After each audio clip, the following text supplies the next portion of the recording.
प्रसारित करत आहोत मराठीतून राष्ट्रीय बातमीपत्र। आकाशवाणी मुंबई।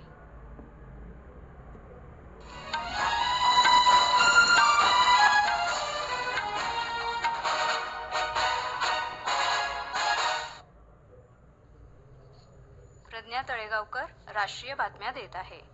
ठळक बातम्या। सौर ऊर्जेच्या माध्यमातून घरीच वीज निर्मितीसाठी पीएम सूर्यघर मोफत वीज योजनेसाठी अर्ज करण्याचं प्रधानमंत्री नरेंद्र मोदी यांचं आवाहन। येत्या 3 वर्षांमध्ये देशभरात आणखीन 1000 कम्युनिटी रेडिओ केंद्र उभारण्याचं केंद्र सरकारचं उद्दिष्ट। माजी मुख्यमंत्री अशोक चव्हाण यांचा भाजपात प्रवेश आणि आंदोलक शेतकऱ्यांशी चर्चेची तयारी असल्याचा केंद्र सरकारचा पुनरुच्चार। सातत्यपूर्ण विकास आणि जनकल्याणाच्या उद्देशानं सरकारनं प्रधानमंत्री सूर्यघर मोफत वीज योजना सुरू केली असल्याचं प्रधानमंत्री नरेंद्र मोदी यांनी आपल्या समाज माध्यमावरील संदेशात म्हटलं आहे। याद्वारे दर महिन्याला 300 युनिट मोफत वीज देऊन कोट्यवधी घरांना उजळून टाकण्याचं उद्दिष्ट आहे। यासाठी 75,000 कोटी रुपये गुंतवणूक केली जाणार असून यामुळे सौर ऊर्जेचा वापर वाढून विजेचं बिल कमी व्हायला मदत होईल, रोजगार निर्मितीही होईल असा विश्वास त्यांनी व्यक्त केला।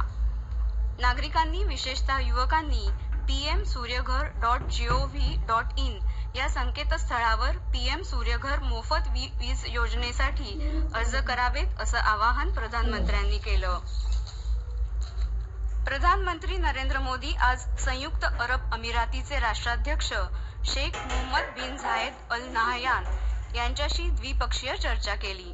या बैठकीत भारत आणि यूएई यांच्यातल्या सहकार्याचा पाया मजबूत करण्यासाठी अनेक सामंजस्य करारांची देवाणघेवाण झाली।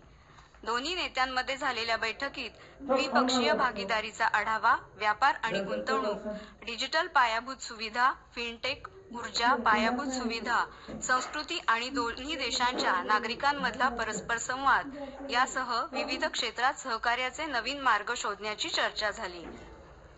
भारताच्या डिजिटल रुपे क्रेडिट कार्ड आणि डेबिट कार्ड प्रणालीवर आधारित यूएईचं देशांतर्गत जयवान सुरू केल्याबद्दल प्रधानमंत्री मोदी यांनी यूएईच्या राष्ट्राध्यक्षांचं अभिनंदन केलं। प्रधानमंत्री मोदी आपल्या 2 दिवसांच्या यूएई दौऱ्यामध्ये आज अहलान मोदी या सामुदायिक कार्यक्रमात सहभागी होतील आणि उद्या दुबईमधल्या वर्ल्ड गव्हर्नमेंट समिटमध्ये बीज भाषण देतील। तसंच ते मध्य पूर्वेतल्या पहिल्याच हिंदू मंदिराचं अबुधाबी इथं उद्घाटन करतील। येत्या 3 वर्षांमध्ये देशभरात आणखी 1000 कम्युनिटी रेडिओ केंद्र उभारण्याचं केंद्र सरकारचं उद्दिष्ट आहे। एका परवान्यावर एकापेक्षा जास्त केंद्र उभारता यावीत या दृष्टीनं याबाबतच्या धोरणात आवश्यक बदल करण्यात आल्याची माहिती केंद्रीय माहिती आणि प्रसारण मंत्री अनुराग सिंह ठाकूर यांनी दिली। चेन्नईमध्ये आयोजित दक्षिण विभागाच्या 2 दिवसीय कम्युनिटी रेडिओ संमेलनाला व्हिडिओ संदेशाच्या माध्यमातून ते संबोधित करत होते।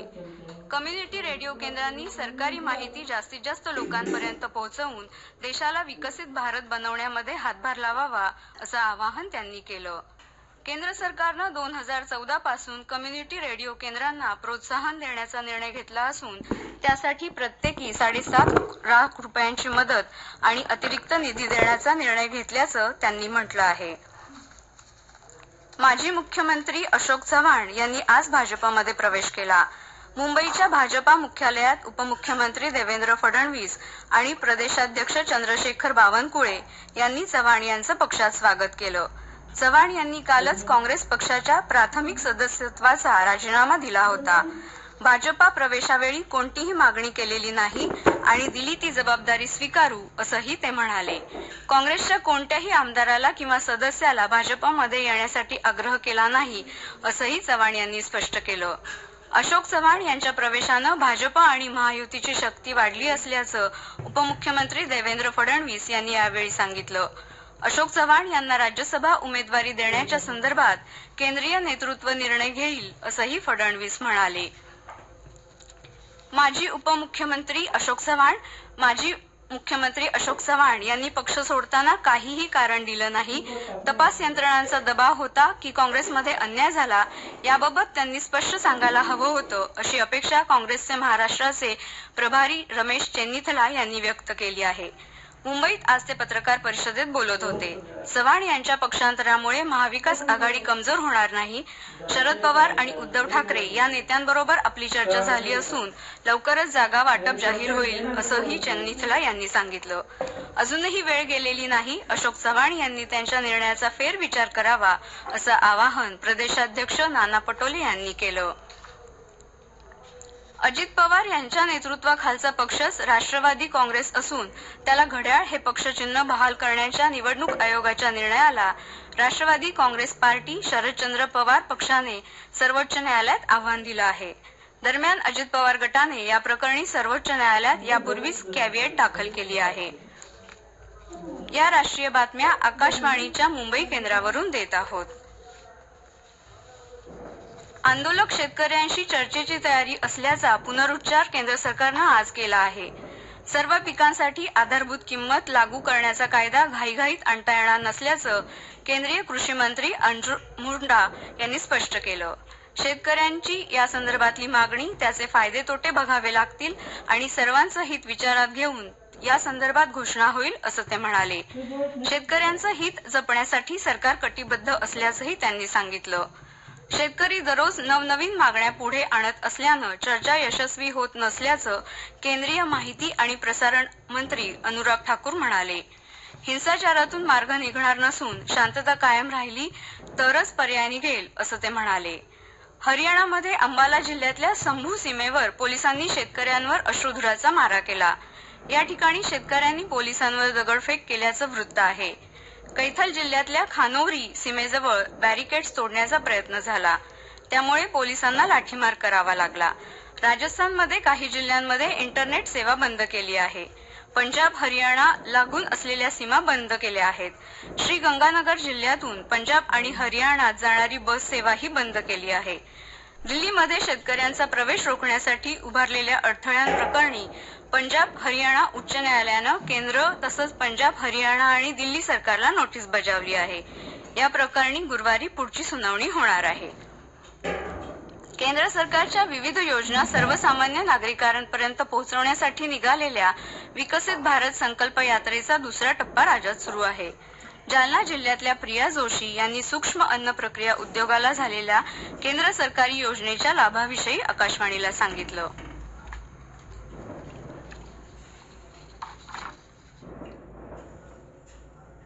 आमचा रेणुका स्वयंसहाय्यता महिला बचत गट सुरू आहे. आम्हाला पंतप्रधान सूक्ष्म अन्न प्रक्रिया उद्योग या अंतर्गत आम्हाला बँकेकडून 4 लाखाचं कर्ज मिळालं होतं. त्या उद्योगाच्या माध्यमातून आम्ही पापडाचं मशीन घेतलं, आटा मिक्सिंग मशीन घेतलं आणि दळणासाठी एक छोटी गिरणी, असा हा आमचा व्यवसाय त्यावेळी सुरू झाला. यवतमाळ जिल्ह्यात महागाव नगर परिषदेत क्षेत्रात आज नागरिकांनी विकसित भारत संकल्प यात्रेच्या माध्यमातून विविध शासकीय योजनांची माहिती घेतली. केंद्रीय माध्यमिक शिक्षण अर्थात सीबीएसईच्या 10वी आणि 12वीच्या परीक्षा येत्या 15 फेब्रुवारी ते 2 एप्रिल या कालावधीत होणार असून या परीक्षा सुरळीत पार पडण्यासाठी मंडळानं पूर्ण तयारी केली आहे. मात्र काही दिवसांपासून काही उपद्रवी आणि खोडसाळ व्यक्तींनी विविध समाज माध्यमांवरून या परीक्षांच्या प्रश्नपत्रिका फुटल्या असल्याचा अपप्रचार चालवला असून या प्रश्नपत्रिका देण्याच्या नावाखाली विद्यार्थी आणि पालकांकडून पैसे लुबाडण्याचा त्यांचा प्रयत्न आहे. यातली कोणतीही बाब खरी नाही आणि कोणतीही प्रश्नपत्रिका फुटलेली नाही, असा खुलासा सीबीएसईनं केला आहे. अशा व्यक्तींची माहिती मिळाल्यास ती मंडळाला info.cbseexam@cbseshiksha.in या ईमेल पत्त्यावर कळवावी, असं आवाहनही मंडळानं केलं आहे. भारतीय हवाई दलाच्या एका हॉक विमानाचा आज पश्चिम बंगालच्या कलाईकुंडा इथे प्रशिक्षणादरम्यान अपघात झाला. दोन्ही वैमानिक मात्र विमानातून सुरक्षितपणे बाहेर पडले. या अपघातात कोणतीही जीवित किंवा वित्तहानी झाली नाही. भारतीय हवाई दलानं या अपघाताची चौकशी करण्यासाठी एक चौकशी समिती नेमली आहे. ठळक बातम्या पुन्हा एकदा. सौर ऊर्जेच्या माध्यमातून घरीच वीज निर्मितीसाठी PM सूर्यघर मोफत वीज योजनेसाठी अर्ज करण्याचं प्रधानमंत्री नरेंद्र मोदी यांचं आवाहन. येत्या 3 वर्षांमध्ये देशभरात आणखी 1000 कम्युनिटी रेडिओ केंद्र उभारण्याचं केंद्र सरकारचं उद्दिष्ट. माजी मुख्यमंत्री अशोक चव्हाण यांचा भाजपात प्रवेश आणि आंदोलक शेतकऱ्यांशी चर्चेची तयारी असल्याचा केंद्र सरकारचा पुनरुच्चार.